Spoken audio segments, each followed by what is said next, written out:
2024 Subaru Crosstrek First Drive, Extra Urban Legend.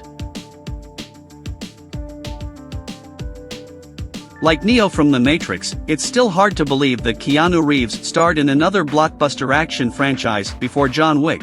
The Subaru Crosstrek is a bit of an anomaly. The manufacturer lists all the usual subjects as competition to its small SUV, the Hyundai Kona, Kia Seltos, Honda HR-V. But let's be honest, none of those vehicles have the pedigree the Crosstrek does, especially in Canada. None of them do the off-road thing as well as the Crosstrek does, none of them have quite the butchy styling, and none of them are their manufacturer's bestseller in Canada.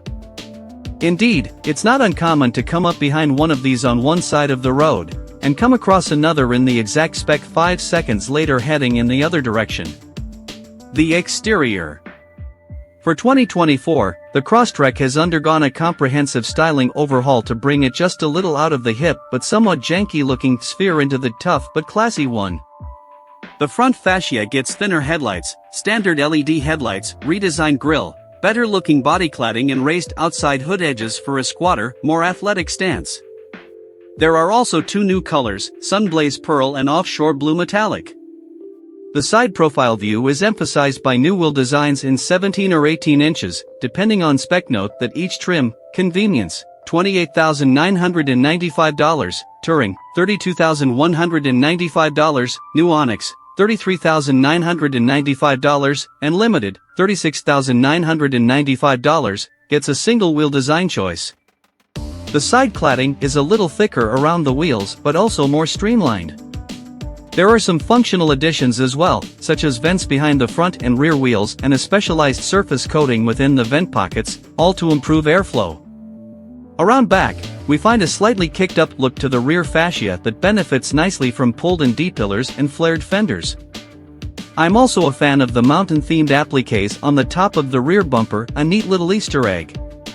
The Onyx, which replaces the Outdoor for 2024, gets some additional stylistic adds such as metallic yellow bezels around the fog lights, gloss black grille and tailgate appliques and special 18-inch wheels. I do feel Subaru hasn't taken it quite far enough. Maybe some different badging would be good, or a few more instances of that metallic yellow trim paint. As of now, the fog light bezels being the main attraction kind of look like they don't really belong. Subaru Canada says it was a battle to even get those 2 items painted yellow, which helps differentiate Canadian cars from the American sport model that we don't get. Inside, Onyx models also get some unique yellow accents. Overall, though, Subaru has done what it set out to do. I once thought Jeep Compass when I looked at the Crosstrek. Now I find myself thinking more Audi, believe it or not. It's a taut and trim design that could attract new buyers, past the 30 to 39 crowd that Subaru typically aims for. The interior. Subaru has designed the pillars, greenhouse and wing mirrors to provide a better view outwards. Even though it looks a little more aggressive from the outside with its tapering side windows and so forth, the blind spots are pleasingly low and outward visibility is good. They've also rearranged the front cup holders on an angle as opposed to side by side for better ergonomics and added a wireless charge pad. A big change to the interior involves the front seats. These come in 4 finishes: cloth, premium cloth, durable tricoat and leather, and have been designed specifically to support the base of the spine and tailbone area. According to Subaru's research, supporting that area actually helps support the body all the way to the neck and head, reducing fatigue over long drives. In practice, I found the seats to be right on. They don't look hugely padded, but their internal structure means they're supportive in the right places. The back seats don't get the same treatment, but the headroom back there is good even with a sunroof, because that element's housing doesn't stretch back that far. The sunroof, standard on Onyx and Limited, will infringe on front seat headroom, however, and as a taller drivee, I did feel a little restricted. I also found the seating position to be a little high and couldn't adjust the manual tilt and telescope wheel enough for my hand to be able to clear my thigh at the 5 o'clock position. I'm sure many drivers will appreciate the tall seating position and I'm probably in the minority concerning my size. A new 11.6-inch vertical infotainment display comes to the Crosstrek via the Ascent, Outback and Legacy. It's large and in charge, with big buttons easily accessible on the fly.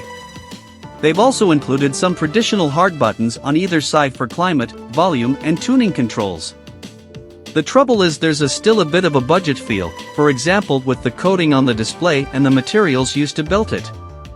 There's lots of glare, the piano black surround is a dust and fingerprint magnet, and it just seems a little too aftermarket. Base cars get dual 7-inch displays, and while we weren't given the chance to experience those, I wonder if that interface may be better at handling glare. The Crosstrek Outdoor used to have a secondary display atop its dash that also served as a forward and down-facing camera, which was great for off-roading as it let you see the ground even if you were climbing a steep hill. Now that's gone, and we'll likely have to wait for the more off-road-centric Crosstrek Wilderness later this year for its return. Also standard for 2024 is the latest version of Subaru's EyeSight safety tech, which now gets a stereo camera with a wider field of view so it can see more pedestrians crossing the road, or more cyclists entering an intersection. The drive. Power for the 2024 Crosstrek comes courtesy a 2.0L flat 4 good for 152 horsepower and 145 lb-ft of torque, and a 2.5L version good for 182 horsepower and 178 lb-ft. Those figures haven't changed, but now, they both come standard with a continuously variable automatic CVT. Yes, that means the 6-speed manual transmission is no longer an option. The CVT has 7 built-in shift points to make it feel like cogs are being swapped, so there is that familiar, even comforting feeling of gear changes. There are also paddle shifters on Touring version and up, so you can get on with the artifice all by yourself.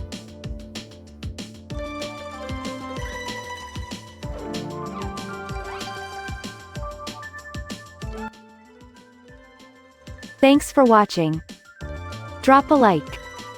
Leave a comment. And don't forget to subscribe to watch more videos like this.